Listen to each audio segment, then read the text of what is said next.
Okay, let's start our lecture on Genesis chapter 23 to 25. Is it clear? Can you hear my voice, Brother Hibbert?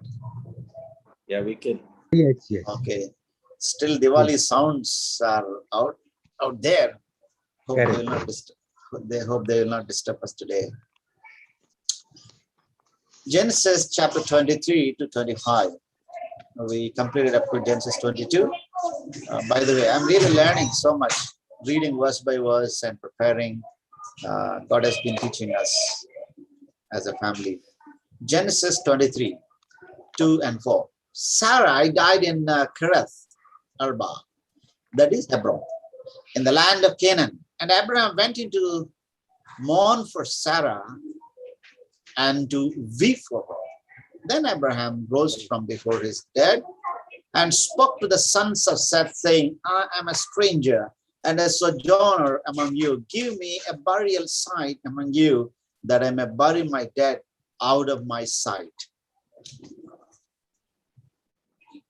Here, the cave of Machpelah. It is a fair purchase. By then, Abraham was very famous, and he could get any land. In fact, the people of that land, they were pleading him, please take my land. But he wanted to be righteous in all aspects. This teaches to the land grabbers of today context. Today, the land grabbers, everywhere we see the people grabbing the land from the poor and the marginalized communities. Abraham was a very rich man during that time. He had every open door to grab any land, but he was very righteous in every aspect. A fair purchase can be seen here. A legal deed has been documented. Even in those days, we see the legal deed. Today, when we purchase a land, we have this legal deed, but it was there even in Abraham's time. A lasting possession. A lasting possession. He foresaw the future and he bought a land, not only for himself, for his generations to be buried there. This teaches volumes of messages to us today that we need to foresee. Abraham could understand the future and he bought the land. Abraham said to his servant, the oldest of his household, who had charge of all that he owned, please place your hand under my thigh, and I will make you swear by the Lord, the God of heaven and the God of earth, that you shall not take a wife for my son from the daughters of the Canaanites among whom I live. But you will go to my country and to my relatives and take a wife for my son Isaac. He was very much family oriented. He could train his son in such a way that the son could hear the voice of the Lord. And also, he was very cautious of his son's family also. He wanted to establish a godly family to his son. And there we see here Haran. If you look at the entire genealogy, all this started there at Terah. Terah had 3 sons, Abraham, Nahor, and Haran. And then Nahor had Rebekah and Laban. Haran had Lot. Here Abraham had Isaac. This is a kind of family tree. So here, encounter at a well. The servant goes there and he had a great encounter at a well. Introduces a romance motif there. Rebekah hears of the one who shall be her husband. Jacob meets Rachel. Moses meets Zipporah. All this well became a meeting point. I don't know why, but even in Telangana today, for any context, they say, well, I am Bhavikada. They say, no, anything. They say, where are you there? I'm at the Bhavi. I'm at the well. So well is a meeting point for many things. family gatherings, and then friends meeting together, even meeting the spouse at the well.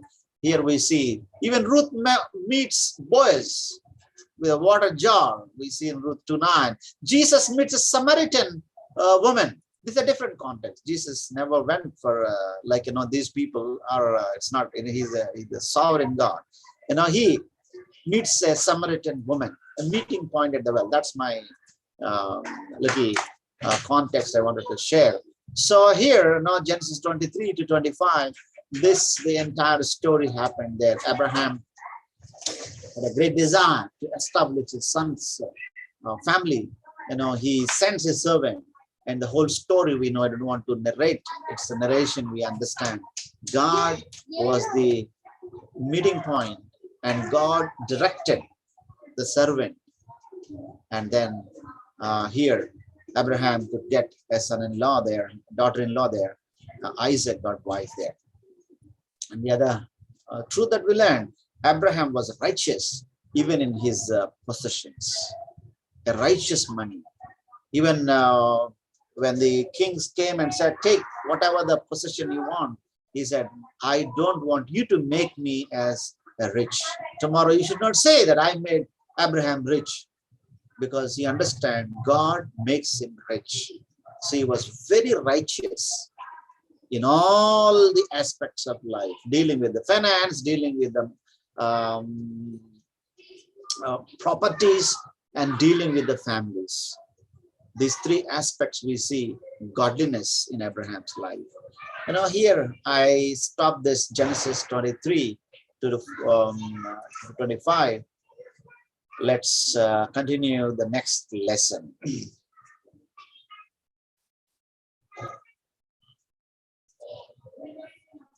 So Genesis 25 to 30. The next lesson, Genesis 25 to 30. Here it is. Genesis 25 to 30. In this we see Jacob narrative. Quite interesting story. And God comes in action. By the way, let me check again. Are you hearing me, brother? Yes. Yeah, glad to see Brother Srinivas from Pune. Thank you, Srinivas, for joining. You're most welcome. Genesis 25 to 30, Jacob narrative. What comes to mind when you first think of Jacob? Brother Hubert, you have already go in line.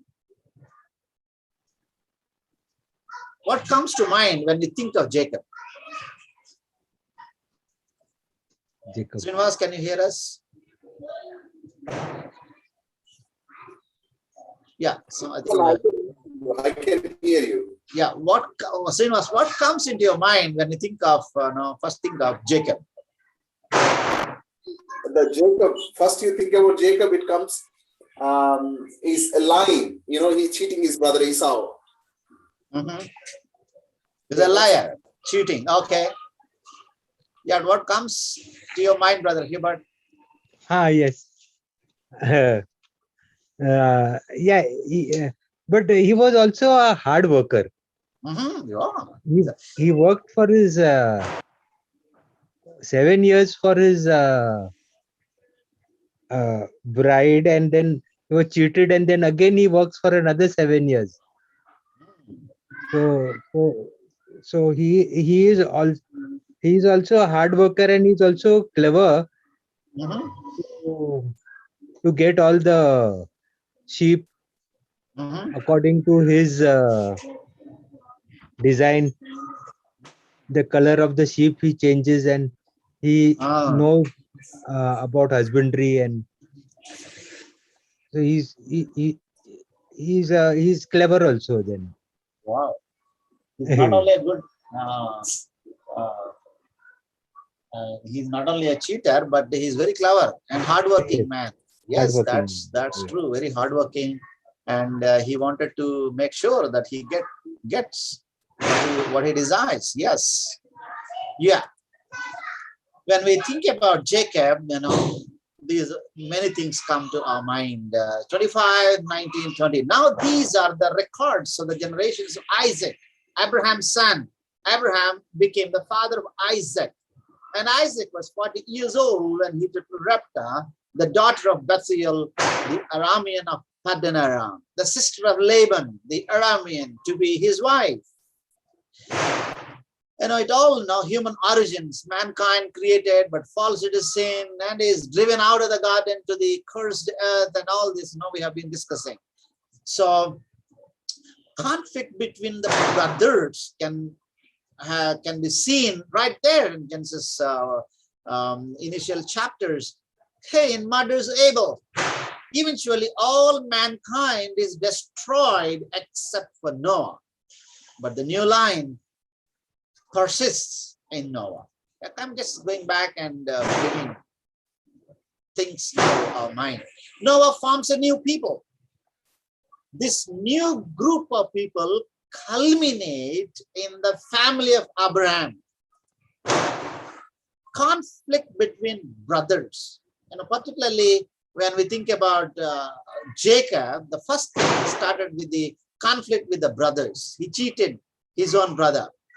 Conflict between brothers begins with Ishmael and Isaac, and then is echoed in Esau and Jacob. Then new line persists in the sons of Jacob. So Israel's origins, brothers sin against Joseph, but are restored and brought into the Garden of Egypt to escape the famine.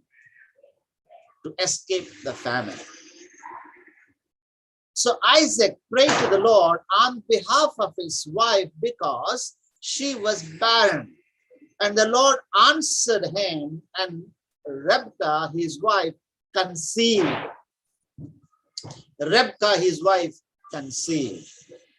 Look at here, a relationship between wife and husband, particularly in Asian context, very especially in Indian context.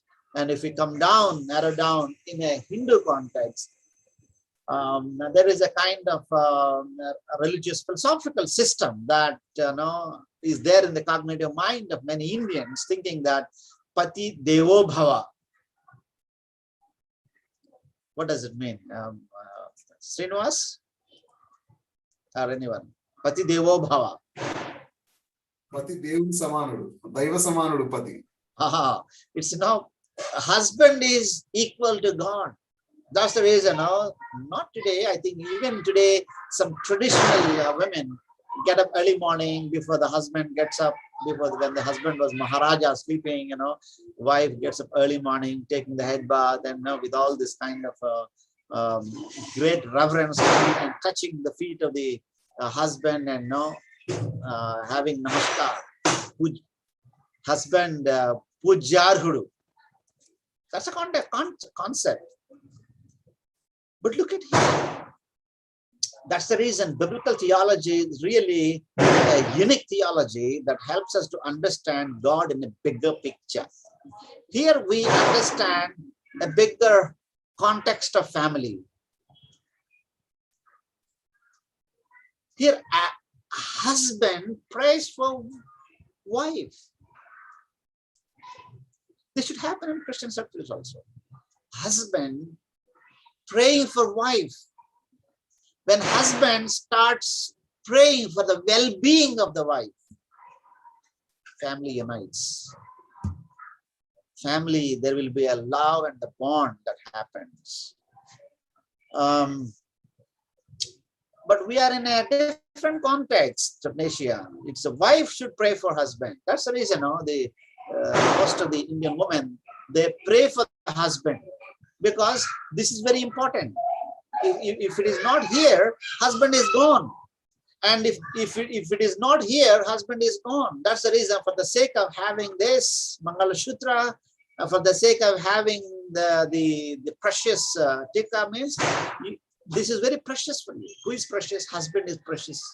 Pati Deva Bha. Forget about God, whether he is not there or not. But for me, husband is very important.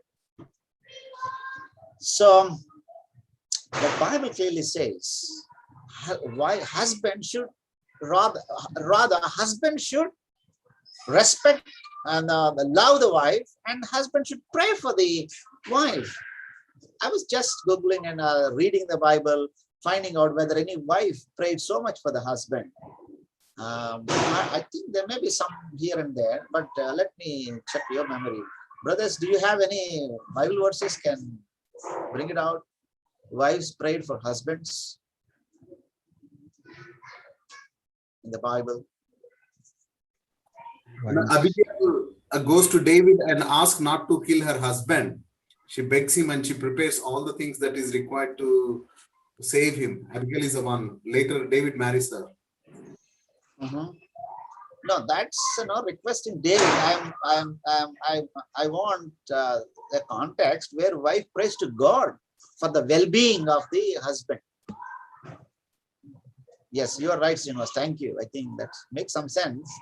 She wanted to have, yes, my wife comes here. Tell me, do you have any wife? That doesn't mean that they don't pray.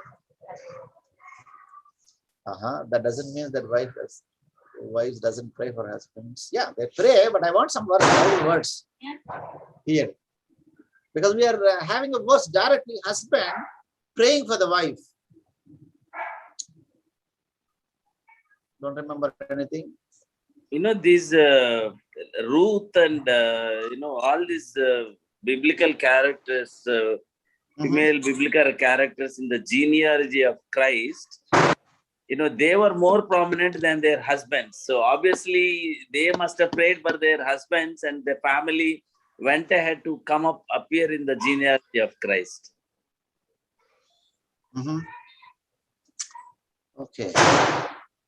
Yeah, you're right. For example, she was a prostitute, but she's come on the genealogy of Christ. So she must have been more closer to God than the husband itself. Her husband's name is not so prominently mentioned in the Bible as much as Rahab's name is mentioned. Of course, Ruth and Boaz are equally mentioned, but Ruth definitely is a dominant spiritual character. What I'm trying to say is, in these couples who appear in the genealogy of Christ, there are some women who are definitely more spiritual than the husbands. 100%, I agree. That's true. Even now, today also, you look at some of the churches, 80% of women, only 10%, 15% of men. In most of the churches, you see women are more spiritual than the men. That's a different story. But here I'm thinking, here I'm wrestling with the philosophical system of the religion. In an Indian philosophical religious system, where wife wants husband, forget about spiritual this and that. It's a kind of survival struggle. In that survival, she wants husband, the well-being of the husband, so she prays to God. In that manner, do we have that kind of system anywhere we find in the Bible? That's what I'm just asking. Is there any woman wrestled with God, on behalf of wife? Srinivas brought one context, this Abigail goes and wrestles with David.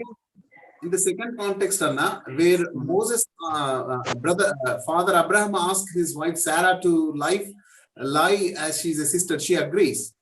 It can be a threatening situation, or she can be taken into harem of the king, but she still goes to save his life. I bet she might have been praying. She followed Abraham, so gosh, they might have discussed about God.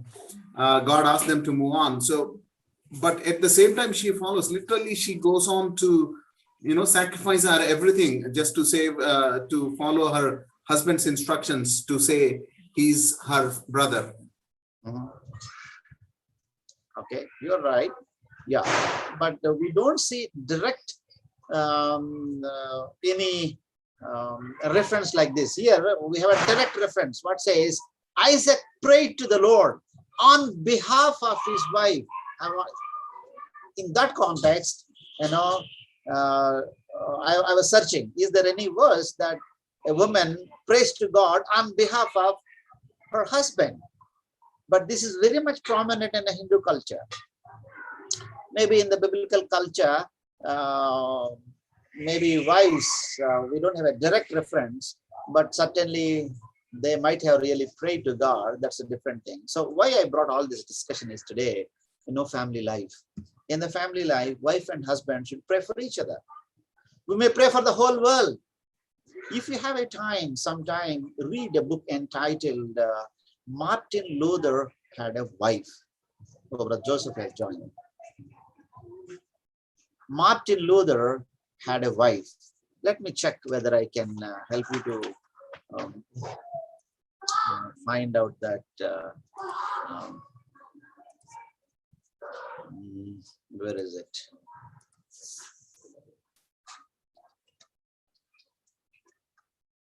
Martin Luther had a wife. Okay, let's see if this book can find out this book.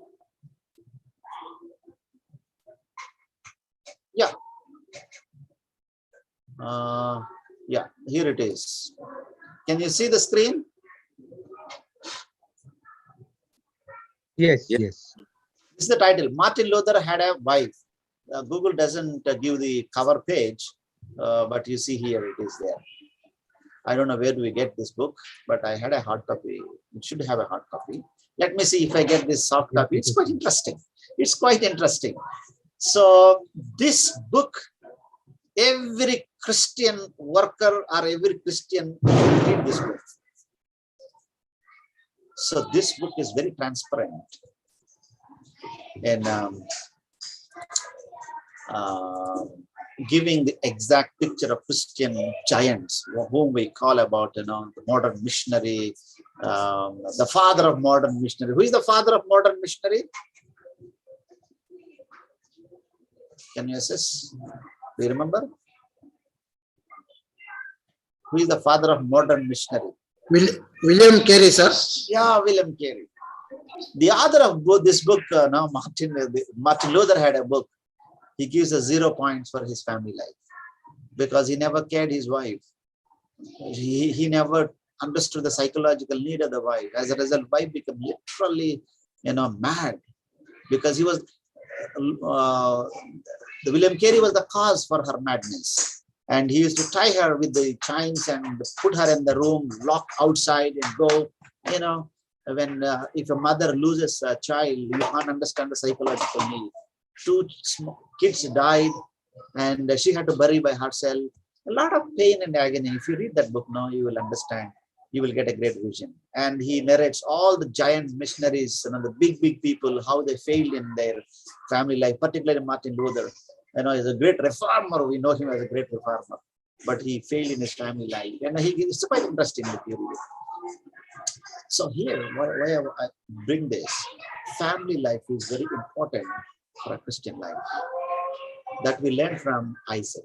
Isaac prayed to the Lord on behalf of his wife because she was barren. But in every family, there may be some barrenness. In this family, barrenness due to in the context of children. In some other family, barrenness in the context of fellowship, loneliness, maybe some unfulfilled desires. We don't know. So it's very, because devil is dancing in families today, and we should teach the next generation. She was barren. And today people go here and there to pray, but it is the husband's duty to take care and give that warmth of love and affection. Even having that kind of,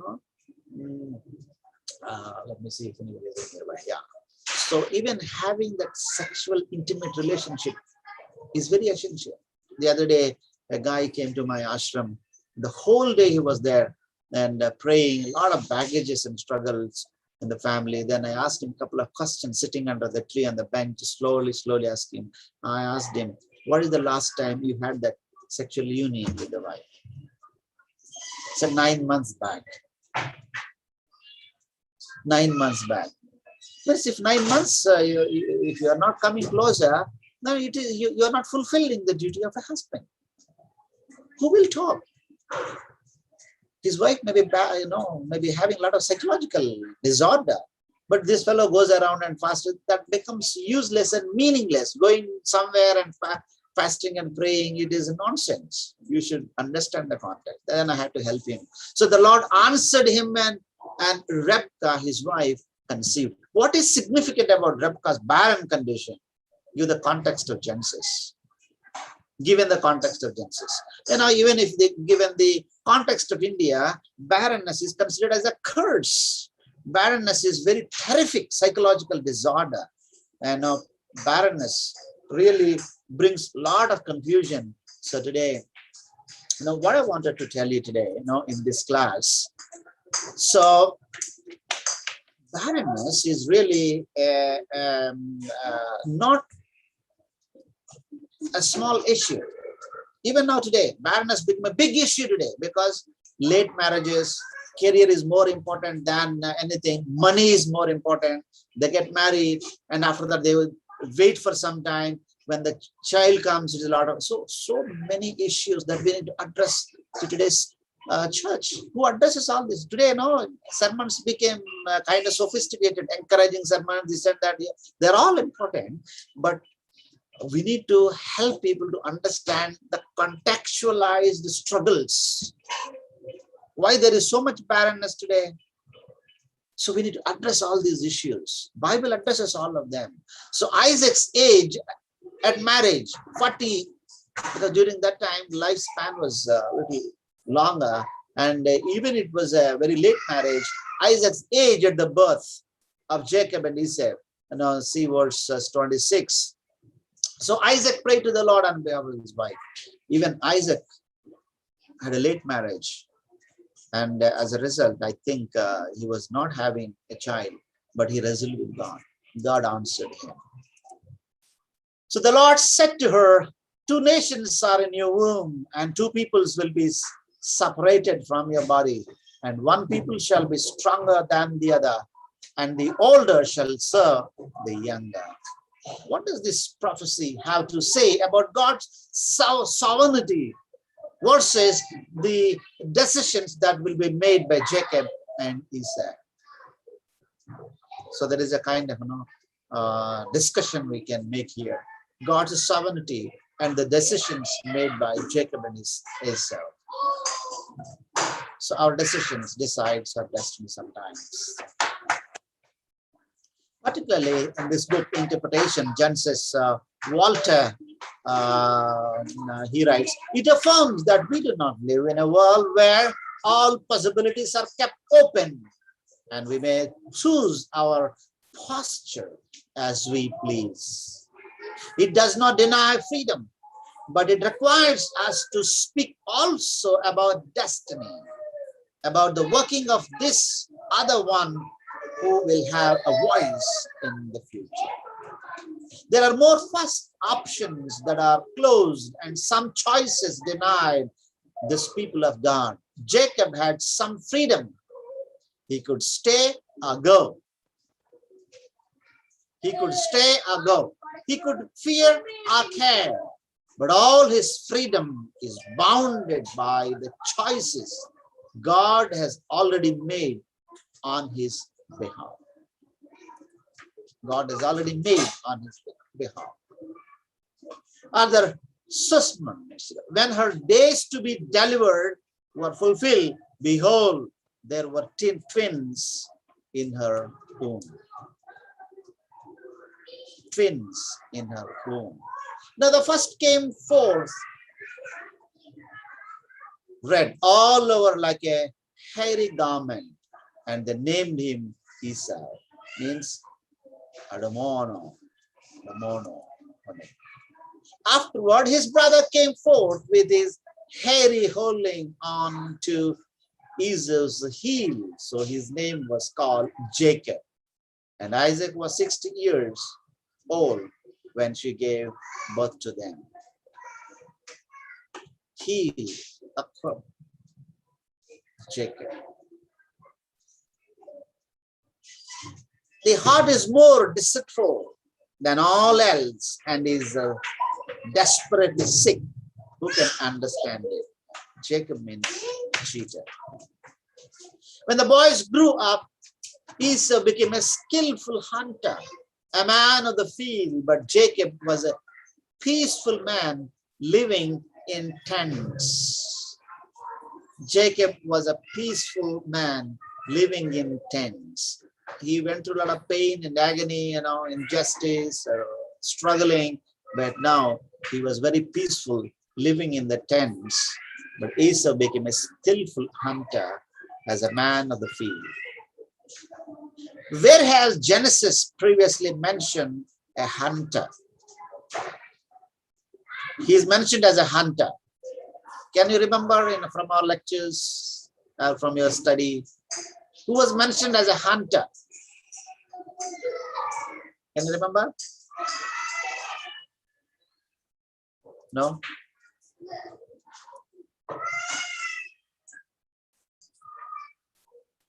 When the boys grew up, Esau became a skillful hunter, a man of the field, but Jacob was a peaceful man living in the tents. Man means driver, suggests. This refers to a domesticated man, a responsible man in the family. Now Isaac loved Esau because he had a taste for game, but Rebekah loved Jacob. Let me come back to our question. Do you remember who was the hunter in the Genesis? Where has Genesis previously mentioned a hunter? No? Still didn't come in mind. By the way, I'm doubtful. Hubert is open his audio. So Hubert, can you hear me? Yeah.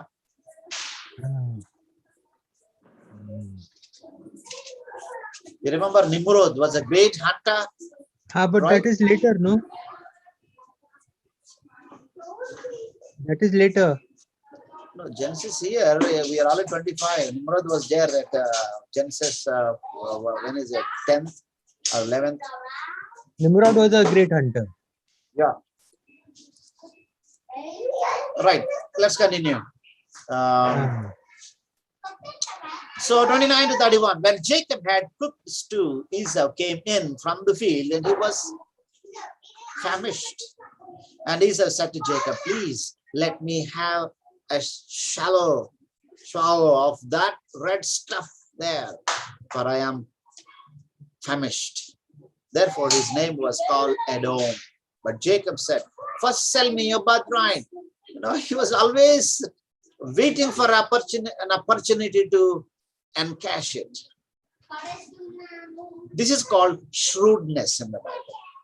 Of course, it is a sinful behavior here, what we see, but no, God can transform. He was always waiting for an opportunity to grab something, a grabber. The Jacob grabbed the birthright. Esau said, behold, I am about to die. So of what use then is the birthright to me? And Jacob said, first swear to me. So he swore to him and sold his birthright to Jacob. Then Jacob gave Esau bread and lentil stew, and he ate and drank and rose and went on his way. Thus Esau despised his birthright. He despised. That's the reason he lost God's blessing. Most of the times, in several meetings and in several families, quarrels and debates, disputes starts with food. You observe. I remember in a Bible school way back in 1996. Every day, every week, at least 1 or 2 times, fighting between the pastors inside the Bible school who were about to become the pastors.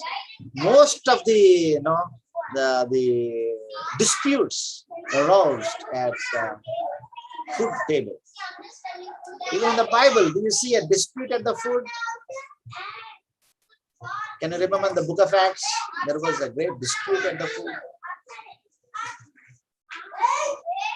The widows complaining at the food. Yes, there are so many incidents we can understand. Pursue peace with all men and the sanctification without which no one will see the Lord. Most of the times, quarrels start at the food, even in the families also. So because food is a very precious thing, very important thing. Tell those children to play somewhere else because I'm getting distracted. So now, see to it that no one comes short of the grace of God, that no root of bitterness springing up causes trouble, and by it many be defiled, that there be no immoral or godless person like Esau, who sold his own birthright for a single meal. You know, he despised God for a single meal, for a single biryani packet, for a single meal. A lot of fightings are happening sometimes in the families. Wife and husband got divided because of the meal. There are so many funny divorce stories. If you can Google and find out divorce stories, most of the divorce stories started in the kitchen. Even the other day in my ashram, this guy who came and fasting prayer whole day, I asked him, what's the problem? And he was complaining, I like home food, the laddus, rava laddu, this and that. I tell my wife I like this, but she never, and he was complaining one day.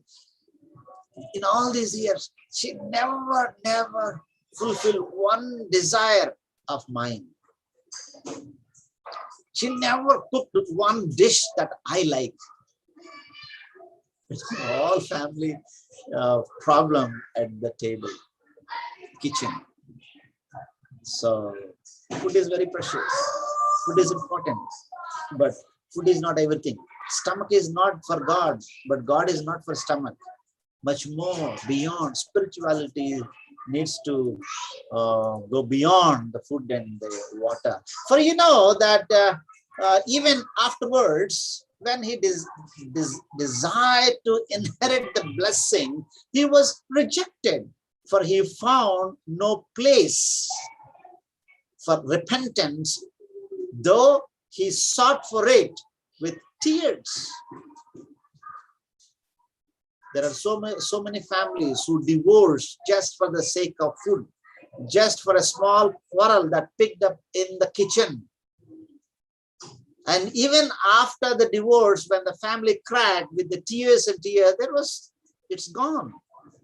Though he sought for it with tears, no place for repentance. That happened in Isaac's own family life, in his own private life. Just for a single meal, just for a plate of food, he sold his birthright. For that even afterwards, when he desired to inherit the blessing, he was rejected. For he found no place for repentance. We need to be very conscious. We may think, yeah, just a single plate of meal, but it's much more than the single plate of meal. Genesis 26:1. Now there was a famine in the land, besides the previous famine that had occurred in the days of Abraham. So Isaac went to Gerar, to Abimelech, king of the Philistines. King of the Philistines. The Lord appeared to him and said, do not go down to Egypt. Stay in the land of which I shall tell you. Sojourn in this land. I will be with you and bless you. For to you and to your descendants I will give all these lands, and I will establish the oath which I swore to your father Abraham. God always wants well ahead, because he knows that we are weak and we fall in sin. Here now, Isaac did exactly what his father did. When there was a famine in the land, his father, just for the sake of food, he gave away his wife, beloved wife, to the king. He lied, saying that she is my sister. He was such a giant. He would have trusted God being in his own place. God would have provided food, because God is a God of the nations. God is a God of the heaven. The heaven belongs to him, the earth and everything belongs to him. He will provide. But Abraham, even the giant, a man who is known for the faith, he was frightened for his faith, and he did a blunder mistake. Here, Isaac was about to do the same mistake, same sin. And knowing that, God appeared to him and gave him an assurance. I'm not making again a kind of a general rule here, but it is my subjective understanding. I don't say that it is from the Holy Spirit of God, but it's just my understanding, and correct me if I'm wrong. whatever the father does, son does it. I have studied on divorce cases, 90% happen. If the father gave the divorce, exactly happened in the children's life. How much more spiritual families, how much more you pray, and it happened in the history. And it has been happening.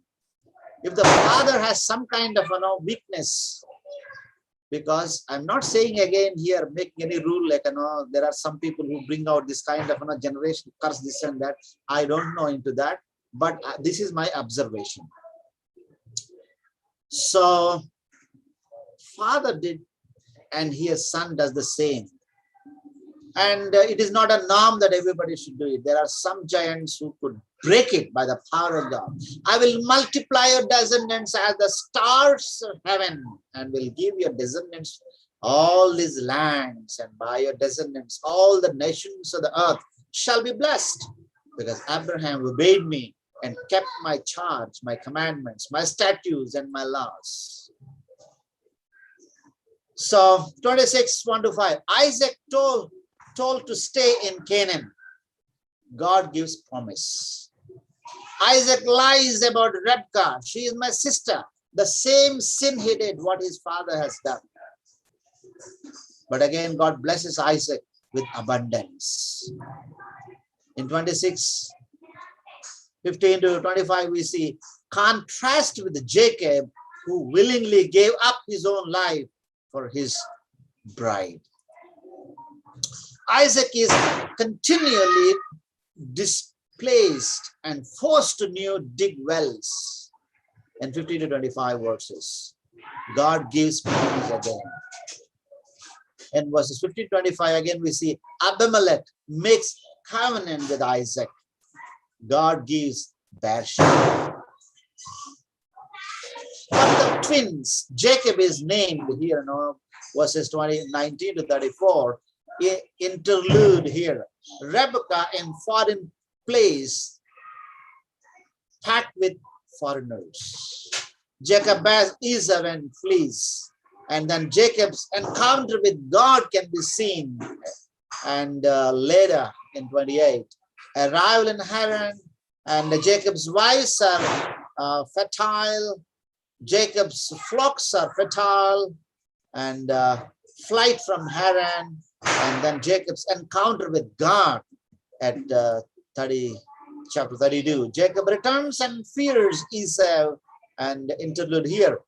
Diana in foreign place, packed with foreigners. And finally, death of Rebekah's nurse named Israel. Let's come back to verse 26. Chapter 26, 34-35. When Esau was 40 years old, he married Judith, the daughter of Beeri, and the Hittite, the Basemath, the daughter of Elon and Hittite, and they brought grief to Isaac and Rebekah.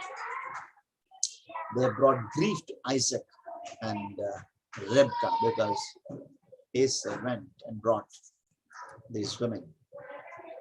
Esau's marriage to a Hittite girl, Jacob's marriage to a daughter of Laban can be seen there. Now it came about when Isaac was old and his eyes were too dim to see, that he called his oldest son Esau and said to him, my son. And he said to him, here am I. Isaac said, behold, now I am old and I do not know the day of my death.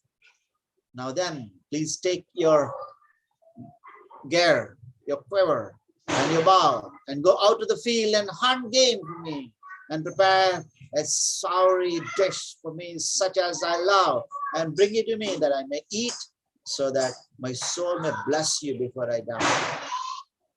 Rebekah was listening while Isaac spoke to his son Esau. So when Esau went to the field to hunt for game to bring home, Sarah listening. Here also, Rebekah also listening.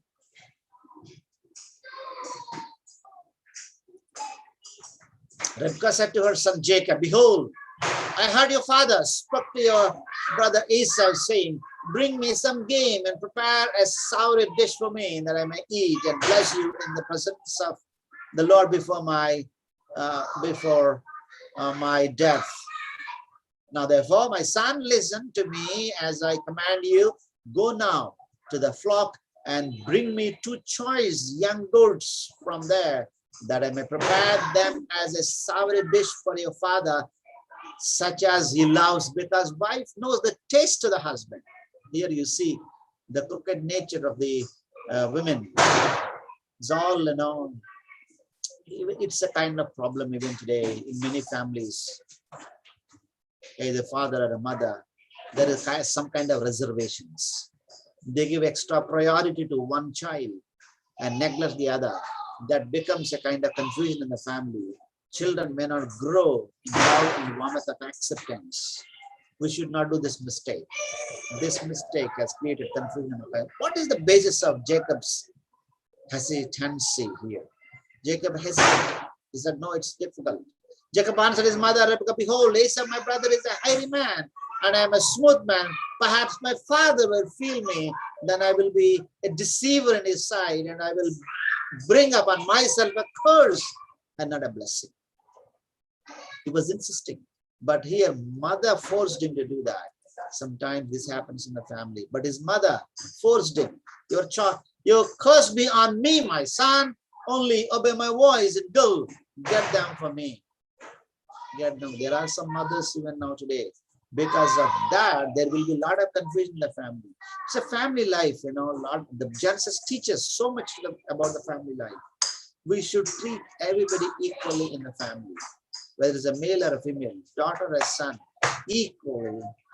Love should be shared equally to everybody. Then all the children will grow simultaneously in that love environment. That didn't happen in this family. That's the reason there is so much confusion and chaos. And of course, the whole story we know, Jacob gets the blessing and Isaac was left over. Then Isaac said to Jacob, please come close that I may feel you. We know all the story. I don't want to read everything for the sake of saving the time.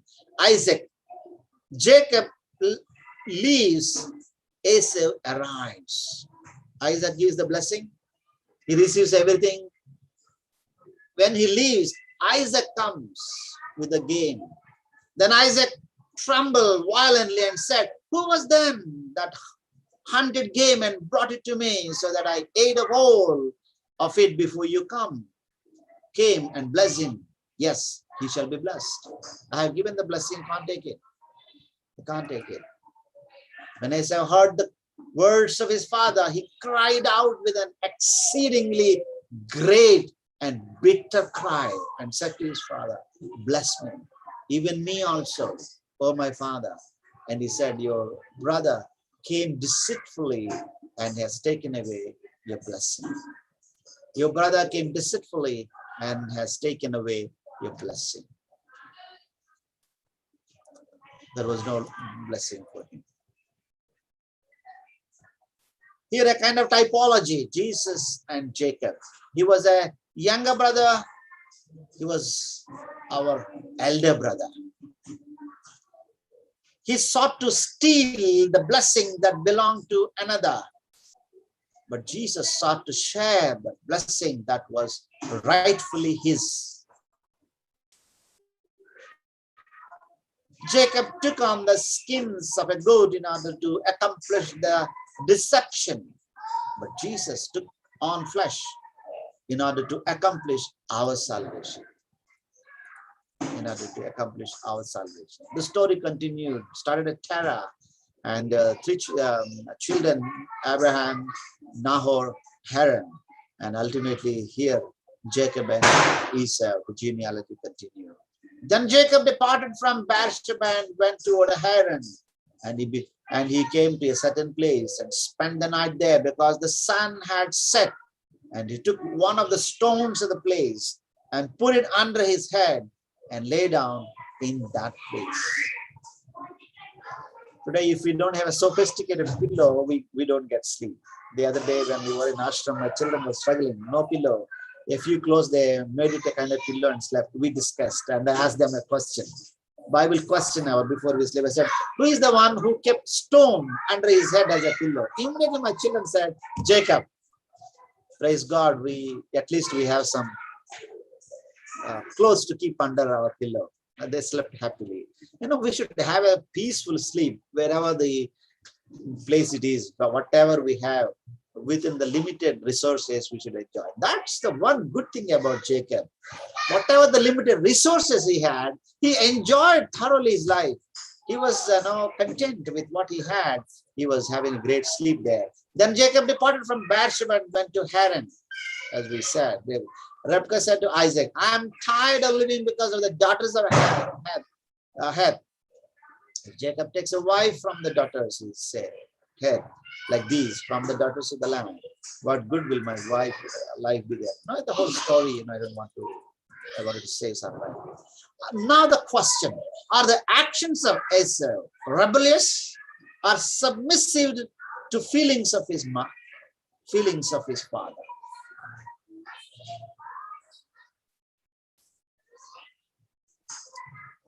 Submissive to feelings of his father. So Esau saw that the daughters of Canaan displeased his father Isaac.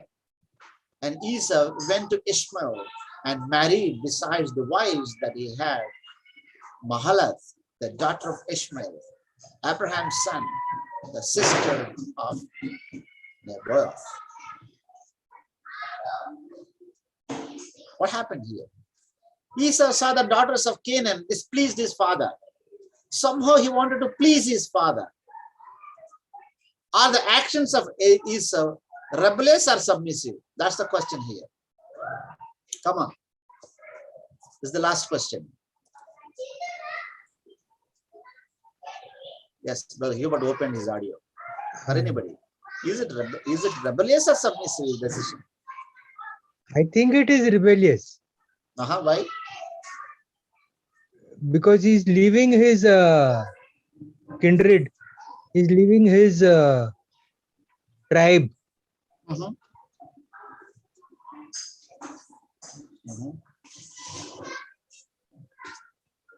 Yes. No, it is God's will that Abraham's son Isaac to be blessed. But here, Esau went to the other line, Ishmael. Of course, God blessed Ishmael, but God had a plan through Isaac. That's the great blessing God has given to Abraham. So, in another sense, it is a rebellious act. It was not really submissive. He thought he thought he was submitting to God.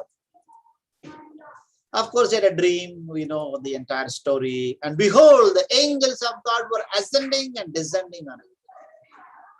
Truly, truly, I say to you, you will see the heavens opened and the angels of God ascending and descending on the Son of Man. Here, the whole theology of angels, the ministry of angels, is a bigger context to discuss. And behold, the Lord stood above it and said, I am the Lord, the God of your father Abraham and the God of Isaac, and the land in which you lie, I will give it to you and to your descendants.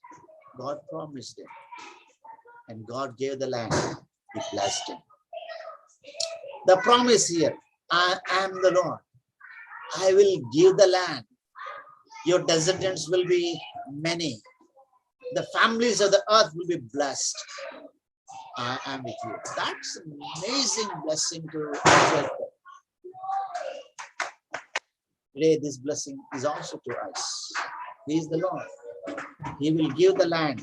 Of course, we may not have land here, but he will give the land there in eternity. Your descendants will be many. The families of the earth will be blessed. Today, I am having the family life, the privilege of having the family life for the sake of many. I should bless many families. The very existence of my family is for the sake of others. The families of the earth will be blessed. That's the great mission that you and I need to accomplish. We should continue to bless the families.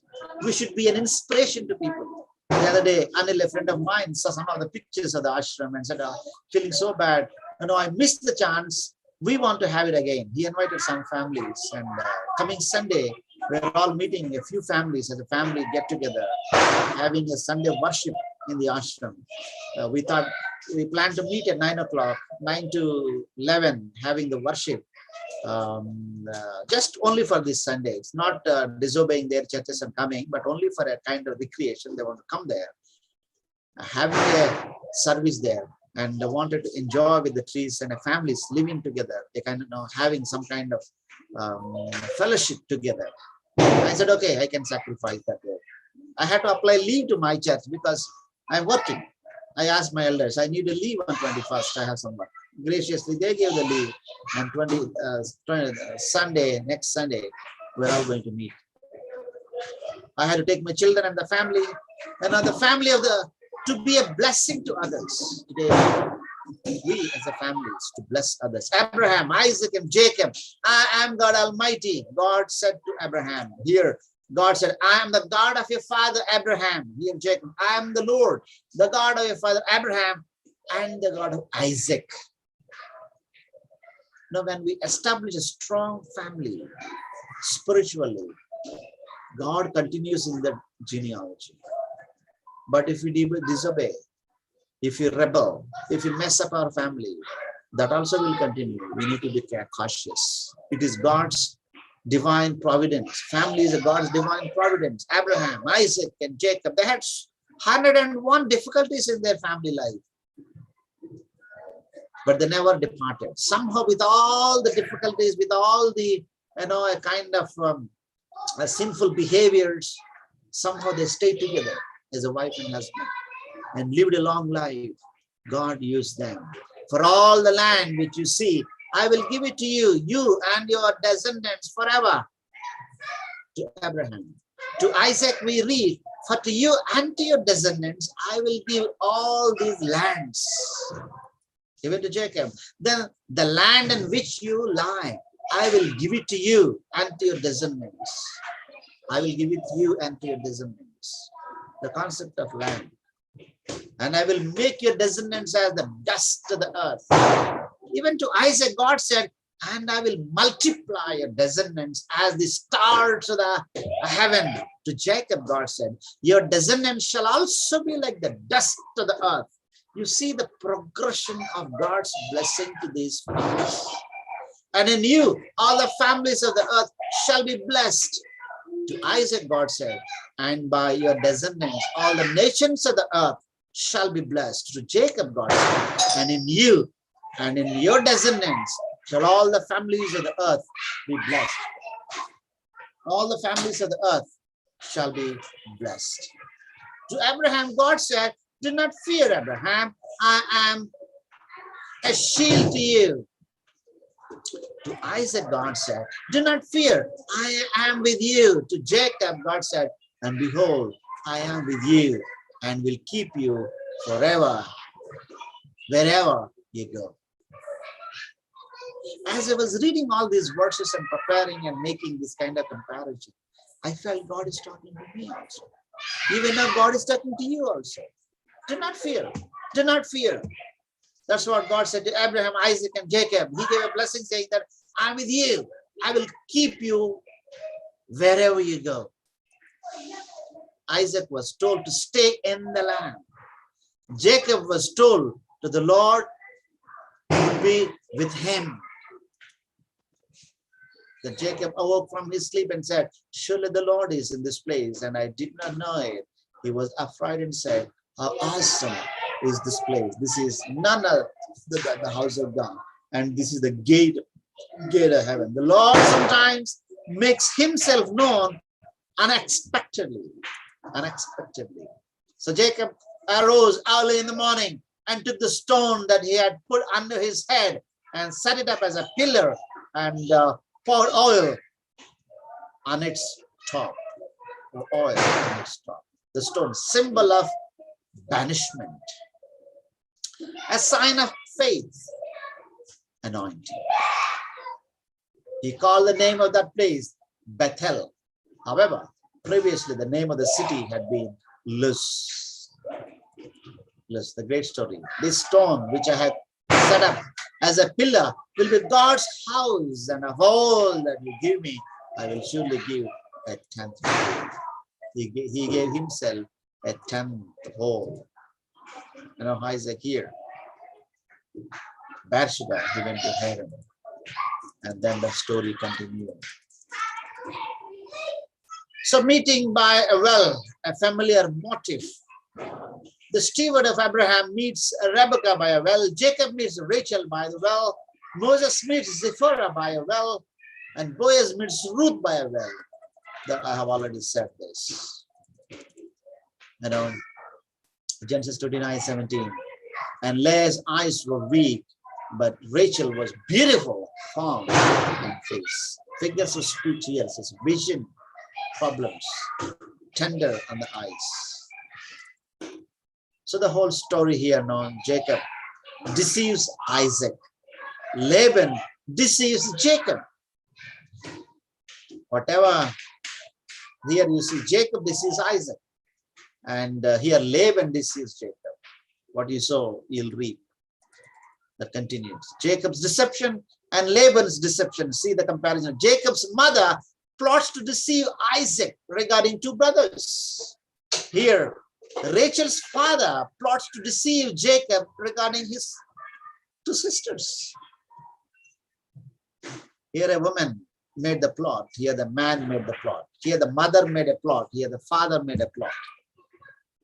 Jacob sets out to deceive custom, violate the custom regarding birth order.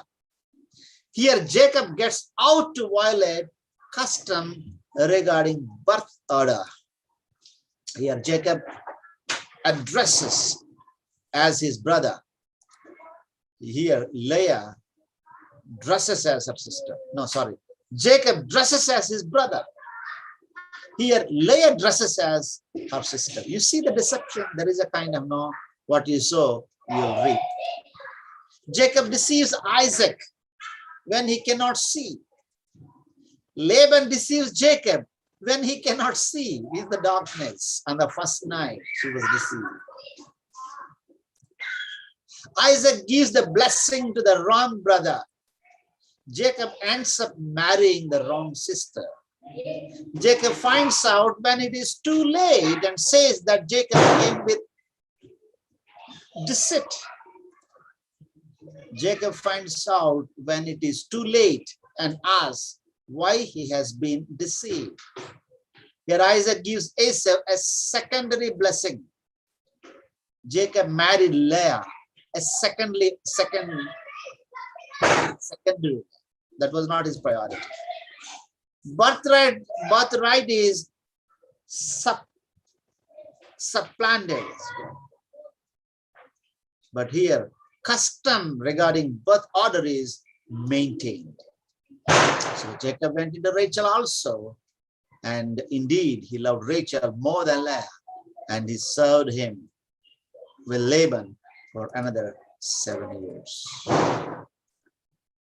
Here you see mother, son, and the meaning of name.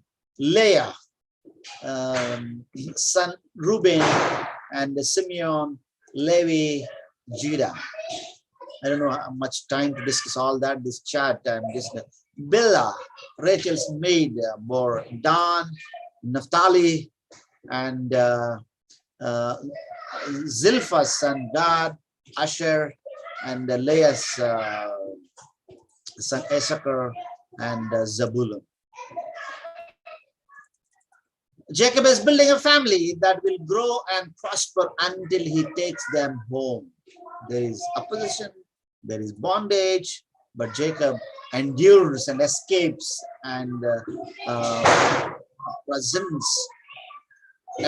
escapes the presence of Laban. The story of Israel is about building a family that will grow and prosper until they find their home in the promised land. There is opposition. There is bondage, but Israel escaped from Egypt. Even now today, there is an opposition, there is a bondage, but we should escape Egypt because Jesus is building the family. Jacob is building a family that will grow and prosper until he takes them home. The story of Israel is about building a family that will grow and prosper until they find their home in the promised land. Jesus is building a family that will grow and prosper until he takes us home. Today, there is a great need for family. Young people should be taught. Our generation should be taught. No question of divorce. Once married, married forever. Working out family. Adjusting both sides. And today, young people, for small reasons, for small reasons, for comfort zone, divorce became a great concern. I keep on saying this because Christian families should be encouraged, taught, and they should work together to live forever. Till they die, they should be one. It is possible because Jesus is building the families. We should take this message to our generations. May God bless us today and have a blessed day.